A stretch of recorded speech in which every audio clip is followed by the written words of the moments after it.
a minha família no altar de Deus, né, irmão? Aleluia. Então, se talvez a tua família toda não esteja aqui ainda, mas você representa a tua família, e através de você Deus visita a tua casa. Aleluia, glórias a Deus. Abra sua Bíblia sem perca de tempo no livro de Filemon, epístola de Paulo a Filemon. Aleluia. Aleluia. Deus é fiel. Aleluia. Agradeço a Deus por mais uma oportunidade de estar ministrando a sua palavra, por mais que seja algo que eu goste, irmão.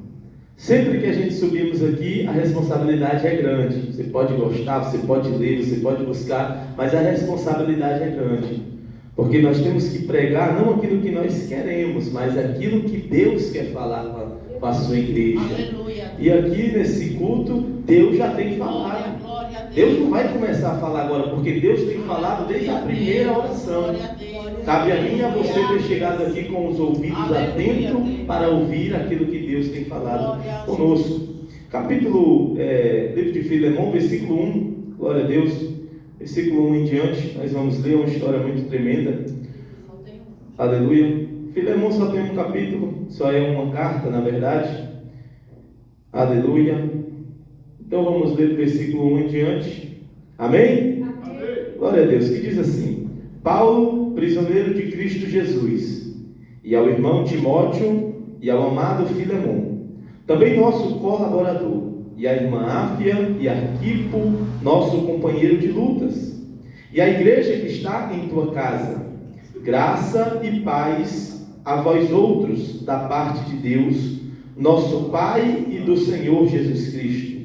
Dou graças ao meu Deus, lembrando-me sempre de ti nas minhas orações, estando ciente do teu amor e da tua fé, que tem para com o Senhor e todos os santos, para que a comunhão da tua fé se torne eficiente no pleno conhecimento de todo o bem que há em nós para com Cristo. Por isso, irmão, tive grande alegria e conforto do teu amor, porquanto o coração dos santos tem sido reanimado por teu intermédio. Versículo 8. Pois bem, ainda que eu sinta plena liberdade em Cristo para te ordenar o que convém, prefiro todavia solicitar em nome do amor, sendo que sou eu, Paulo, velho e agora até prisioneiro de Cristo. Sim, solicito-te em favor do meu filho Onésimo, que gerei entre as algemas ou nas minhas prisões. Ele antes te foi inútil, atualmente, porém, é útil, e a ti e a mim. Eu te envio de volta em pessoa, quero dizer, no meu próprio coração, e quero conservá-lo comigo mesmo, para que no teu lugar, para servir nas algemas que carrego por causa do Evangelho. Nada, porém, quis fazer de mim sem o teu consentimento, para que a tua bondade não venha a ser como por obrigação, mas por livre vontade. Pois acredito que ele veio a ser afastado de ti temporariamente, a fim de que receba sempre, não como escravo, antes muito acima de escravo, como irmão caríssimo, especialmente de mim, e com maior razão de ti, que na carne quer no Senhor. Se, portanto, me considera companheiro, recebe-o como se fosse a mim mesmo. E se algum dano te fez, e se te deve alguma coisa, lança tudo em minha conta.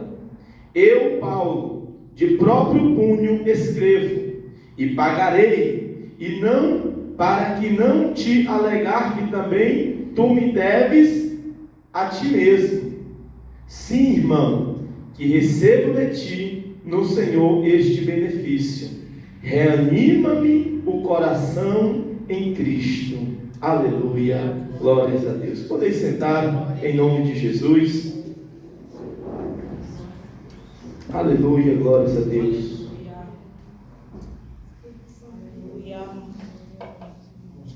A carta de Paulo a Filemon, epístola de Paulo a Filemon, aleluia. Quero que você preste bastante atenção. Eu preferi ler o texto todo para não ficar falando e você às vezes não conhece e você não perca o teu entendimento. Quando olhamos a carta de Paulo a Filemon, é algo tremendo.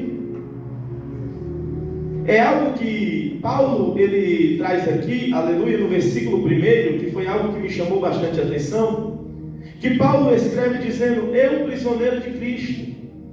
E quando olhamos as cartas que Paulo escreve, epístolas, ou até mesmo as suas histórias, nós vemos que Paulo sempre vai se relatar como prisioneiro de Cristo, ou escravo de Cristo.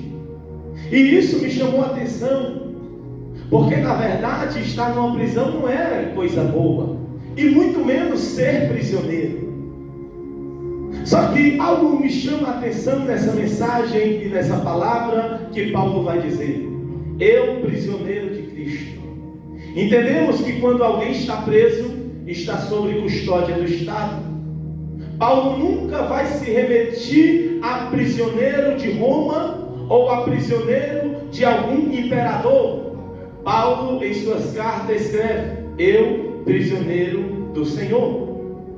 Eu já fui preso, eu sei o quanto é ruim uma pessoa que está presa. Então, meus amados e meus queridos irmãos, quando Paulo se remete a prisioneiro do Senhor, ele está dizendo algo tremendo. Ele está nos ensinando algo muito tremendo, porque quem está preso depende do Estado, está sob a custódia do Estado. Então o Estado tem por obrigação fornecer um canto para dormir, fornecer alimento e proteção enquanto essa pessoa está presa. Então Paulo, quando se declara eu, prisioneiro do Senhor, Paulo está querendo dizer: eu que dependo do Senhor, eu que Ele tem cuidado de mim. Porque nós, amados e queridos irmãos, também podemos se considerar prisioneiros do Senhor.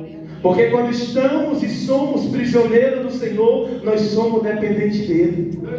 É Ele que nos dá conforto, é Ele que nos alimenta, é Ele que nos dá proteção, é Ele que nos dá seguro. Então, quando entendemos que somos prisioneiros do Senhor, as nossas atitudes são diferentes.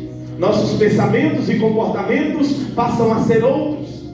Porque Paulo, por mais que estivesse preso a uma prisão que ele não pudesse fugir, que era a prisão de Roma, Paulo está se declarando: eu, prisioneiro do Senhor. Porque por mais que eu pense em fugir, por mais que muitas das vezes me dê vontade de fugir, ele entende que está preso a um chamado. E quem está preso a um chamado pode até pensar em fugir, pode até pensar em parar, mas sempre se lembra: não, eu estou preso a um chamado, então eu não vou fugir, eu não vou parar, eu não vou desanimar. Aleluia.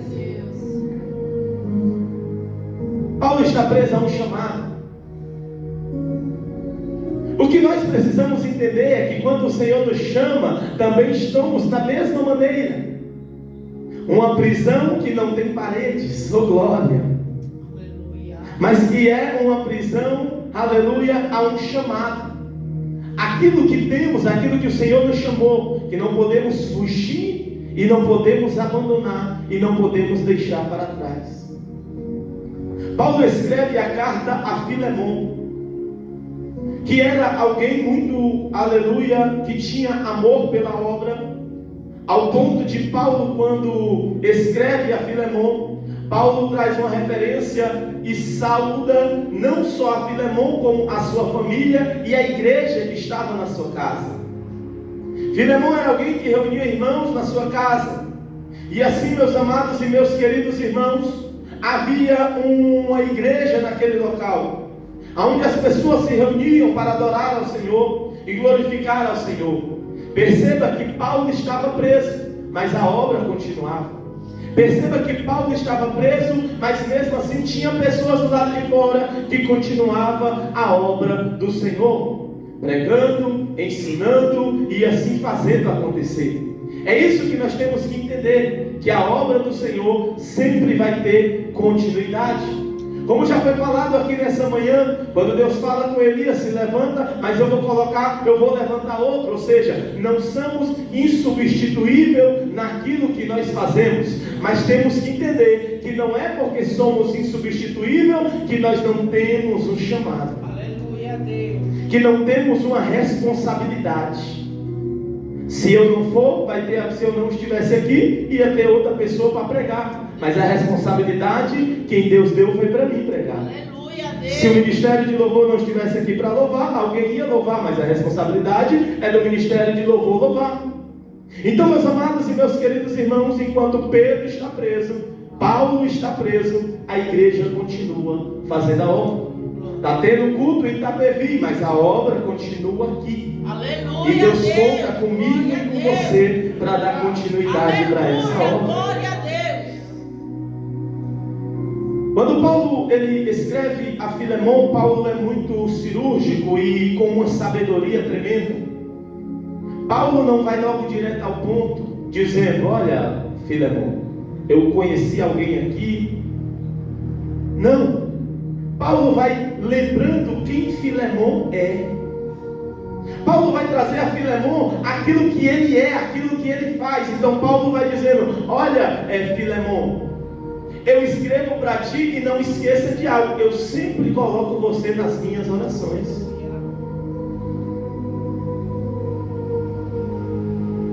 Eu tenho ciência do teu amor. Eu tenho orado por você e sei que você é alguém que ama as pessoas, que ama a obra e que faz a diferença. Pela obra que você tem feito, pelo teu amor com o Senhor e com todos os santos. Ou seja, tanto ele amava a Deus como todos aqueles que estavam na sua casa e todos aqueles que ele tinha uma comunhão. E ele vai dizer: pela comunhão e da sua fé, ser forte e eficiente. Filemon não era qualquer pessoa, mas Filemon era alguém que fazia a diferença aonde ele estava. Porém, meus amados e meus queridos irmãos, é interessante no versículo 7, porque Paulo diz que teve grande alegria e conforto e amor, porquanto o coração do santo tem sido reanimado por ele. Perceba que Filemon não era alguém que desanimava as pessoas. Perceba que Filemon era alguém que reanimava a fé das pessoas. É por isso que nós temos que entender a Bíblia e buscar seguir. Porque quando eu olho o exemplo de Filemon, é o exemplo de cristão que eu quero ser. É o exemplo de cristão que eu quero ser cada vez mais. Porque para reanimar aquele que está desanimado, para fortalecer aquele que está fraco. Então, amados e queridos irmãos, o que Paulo está dizendo aqui, aleluia, é trazendo a Filemon aquilo que ele é, antes de pedir algo a ele. Versículo 8, Paulo escreve dizendo que tem liberdade de pedir o que ele quer. Mas Paulo aqui não vai se beneficiar de quem ele é para receber algo. Paulo não vai mostrar a carteirinha porque eu sou isso, eu sou aquilo, eu tenho que fazer. Não, Paulo vai dizer assim: por mais que eu tenha liberdade de pedir o que me convém, mas todavia te solicito não no meu nome, mas em nome do amor. Em outras palavras, Paulo está dizendo: eu posso até te pedir em meu nome pelo aquilo que eu sou, mas eu vou te pedir em nome do amor, em nome de Jesus. Seu glória. Paulo mais uma vez se refere a prisioneiro do Senhor Jesus Cristo, mostrando a sua posição e mostrando a sua situação.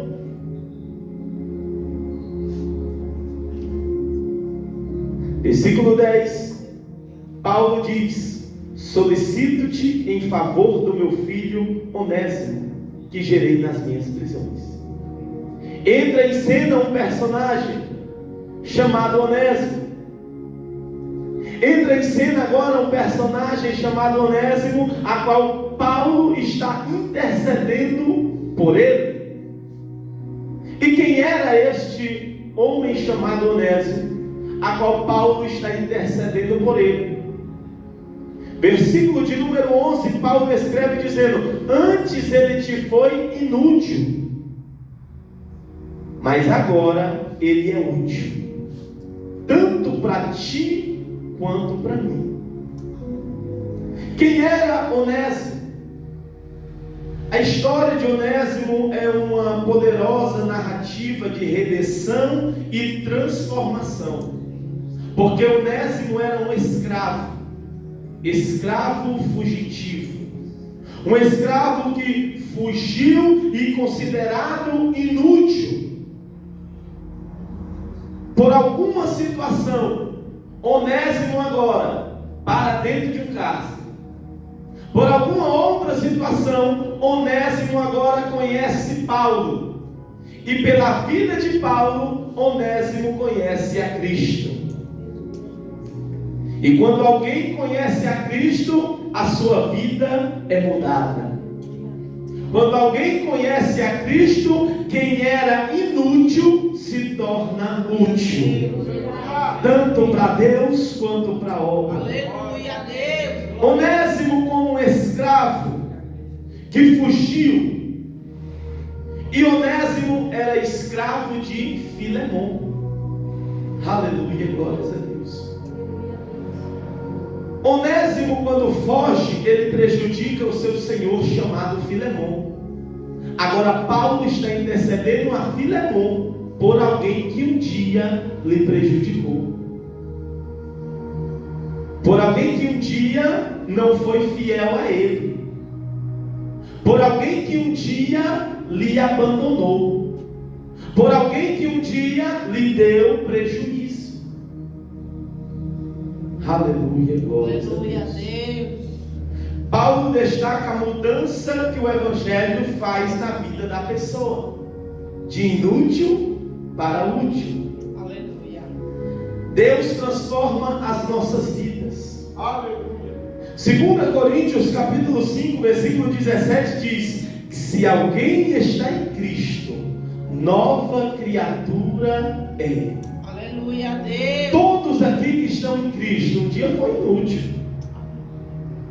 um dia era escravo, mas hoje em Cristo Jesus somos uma nova criatura. Aleluia. Paulo intercede por Onésimo. E quando Paulo intercede, Paulo diz: olha, eu te peço que aceite o de volta, e que não aceite como escravo, mas um pouco mais do que isso, como um irmão amado. Aleluia, Deus, aleluia. O que essa palavra de Filemon, o que Paulo está pedindo a Filemon, intercedendo pela vida de Onésimo, é uma palavra sobre perdão, é uma palavra sobre perdoar aquele que lhe prejudicou, é uma palavra sobre prejudicar aquele que lhe enganou. Aleluia. Uma palavra de perdoar aquele que lhe abandonou, aquele que para você diz que não é mais útil, que não serve por causa de alguma situação. E no culto como esse, culto da família, Aleluia a Deus. o que a palavra que eu pedi a Deus, e Deus me deu essa palavra que fala sobre perdão e também sobre intercessão. Aleluia. Porque Paulo, quando conhece verdadeiramente a vida de Onésimo, Paulo vai dizer: eu poderia ficar com ele aqui, mas tem algo que ele precisa resolver. E eu não te peço, aleluia, para que você não receba, porque eu estou mandando. O que Deus está dizendo, não perdoe, porque a pregação está dizendo, o pregador está dizendo perdoe. Não ligue para alguém dizendo não, porque o pregador pregou sobre perdoar, aleluia, por obrigação. Aleluia. Mas o que Paulo está dizendo, recebe ele não como obrigação daquilo que eu estou te falando, daquilo que eu estou te pedindo, mas por boa vontade, por livre e espontânea vontade. E o que nós temos que entender é que muitas das vezes pedir perdão, meus amados e meus queridos irmãos, como cristão, muitas das vezes pedimos perdão por obrigação. Muitas das vezes pedimos perdão porque queremos ficar bem com a pessoa, mas dentro de nós o perdão não foi liberado 100%. Pedimos perdão ou liberamos perdão por alguma situação, mas dentro de nós não. Eu também não quero mais perto de mim. O que Paulo está ensinando a Onésimo é: Onésimo, você é alguém que ama, você é alguém que cuida, você é alguém que ora, você é alguém que tem fé. Então perdoe, não pelo aquilo que eu estou mandando, mas por livre e espontânea vontade.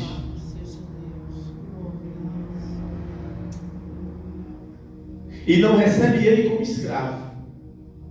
Perceba que quando ele foge como escravo. Mas quando Paulo intercede por ele, Paulo se refere e chama ele de filho. A carta de Paulo a Filemon, ela é uma simbologia do que Cristo fez pela igreja, do que Cristo fez pelas nossas vidas. Porque quando Paulo manda, Paulo fala: e se ele te deve algo, coloca na minha conta, eu mesmo te pagarei. Remete à história de Cristo para com a igreja, porque tínhamos uma dívida que não éramos capazes de pagar. Tínhamos uma dívida que não tínhamos condição de pagar, mas Deus amou o mundo de tal maneira que enviou o seu único Filho por amor de mim e de você. Ele pagou um preço que não foi por sangue, não foi por dinheiro, mas foi com sangue, e um sangue precioso.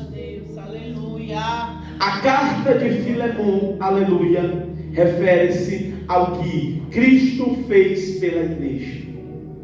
E o ensinamento que nos dá é que nós também perdoemos, é que nós também reconheça. Louvado seja o nome santo do Senhor. Meus amados e meus queridos irmãos, Onésimo estava numa vida tranquila com Paulo, servindo a Deus, talvez muito feliz, com certeza.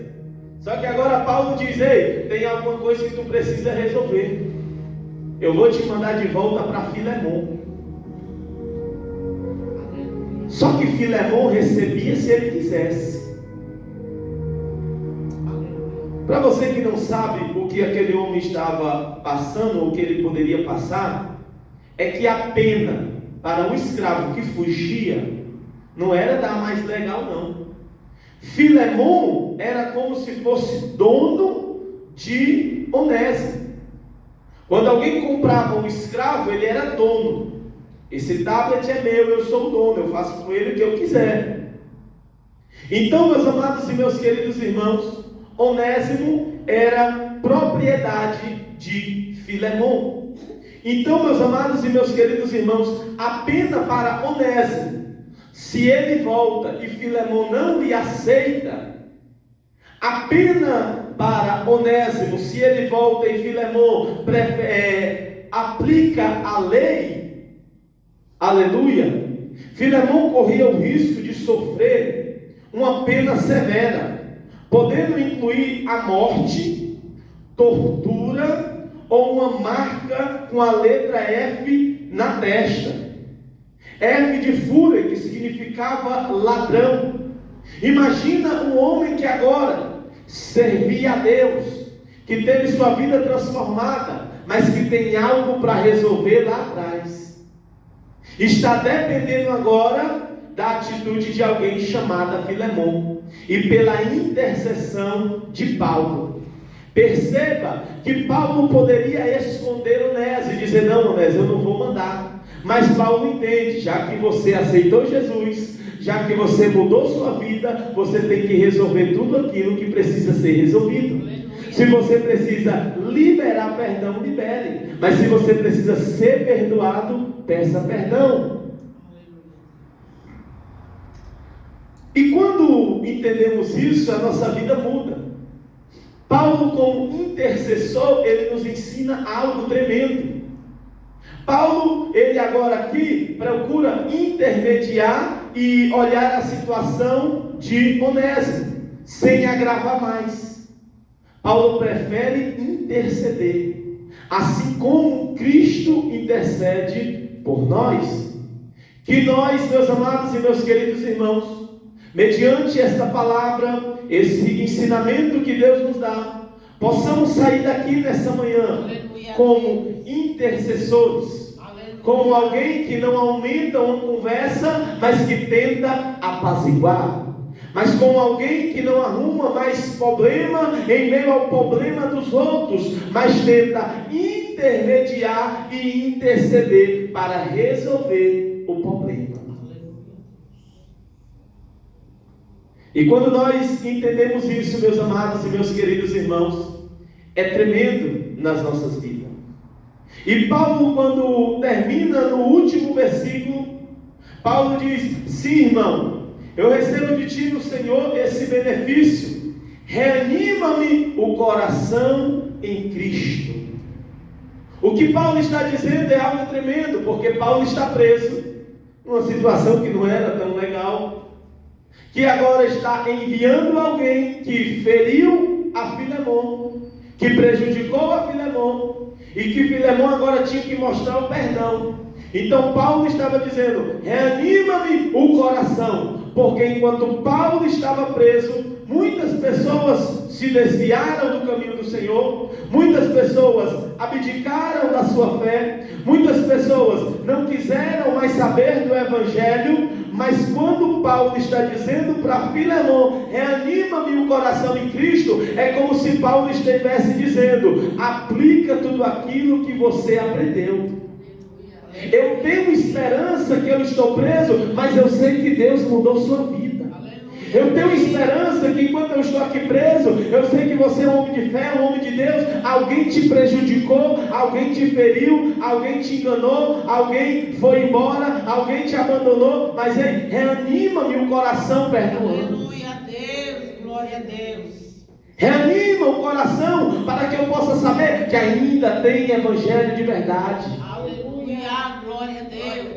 Olha, queridos e amados irmãos, eu sempre friso e gosto de pregar a palavra de Deus, porque é essa palavra e é esse ensinamento que é capaz de mudar a minha vida.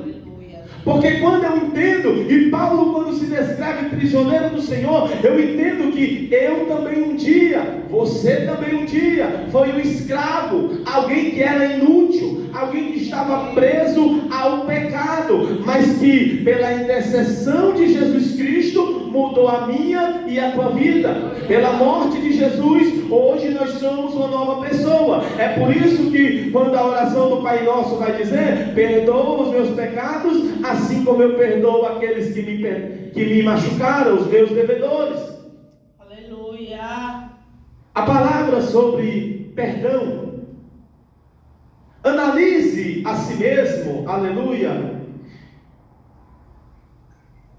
e reflita: quem precisa ser perdoado? O que eu preciso fazer para ser perdoado? Porque o maior perdão nós já recebemos, que foi o perdão de Deus. Eu não sei como você chegou aqui nessa manhã. Talvez você chegou na sua casa e você veio dizendo: Senhor, fala comigo. E talvez essa não era a palavra que você queria ouvir. Talvez a palavra que você queria ouvir era uma porta aberta. Talvez a palavra que você queria ouvir era que Deus ia fazer e ia acontecer. Mas a palavra de Deus para as nossas vidas hoje é: perdoa aquele que te feriu, perdoa aquele que te abandonou, perdoa aquele que te prejudicou. Por quê? Porque quando nós perdoamos, nós limpamos o nosso coração. Limpando o nosso coração, nós tiramos toda a culpa de dentro de nós. E assim conseguimos prosseguir para uma vida nova com Cristo. Conseguimos prosseguir com uma vida em amor. Ou seja, eu perdoo todos aqueles que me machucaram, porque o Senhor me perdoou. Oh, glórias, aleluia. Bendito é o teu nome, Jesus. O próprio Jesus, na sua palavra, os ensinamentos que Jesus dá, queridos amados irmãos, São ensinamentos que nos confrontam. São ensinamentos que muitas das vezes não é da minha natureza, porque a nossa natureza é mal, a nossa natureza é pecaminosa. Mas pela graça, como já foi falado aqui muitas das vezes, foi essa graça que nos alcançou. Aleluia, glória a Deus. O que Jesus nos ensina é: orem pelos que te perseguem. Abençoa aquele que te amaldiçoa. Se alguém te der uma tapa, dê a outra. Se alguém te pedir a túnica, dê também a capa. O ensinamento de Jesus é esse para as nossas vidas. Só que isso é algo que me confronta. Isso é algo que nos confronta. E nesse culto da família, às vezes, amados e queridos irmãos, estamos aqui na igreja, bem, mas tem pessoas dentro da família que precisam receber o perdão de nossas vidas. Precisamos liberar o perdão. E o que é que vai acontecer? Com certeza, Filemon aceita Onésimo de volta. E aquele homem agora, que poderia ter uma marca na sua testa de ladrão, aquele homem que poderia ser torturado, aquele homem que poderia ser até mesmo morto, a marca que ele recebe não é mais uma marca de desonra. A marca que ele recebe é a marca de servo de Deus. Eu começo a imaginar Filemon recebendo ele na sua casa. E quem é mais beneficiado em receber Onésimo na sua casa é Filemon. Por que, pregador? Não porque Filemon não vai ser mais escravo, não.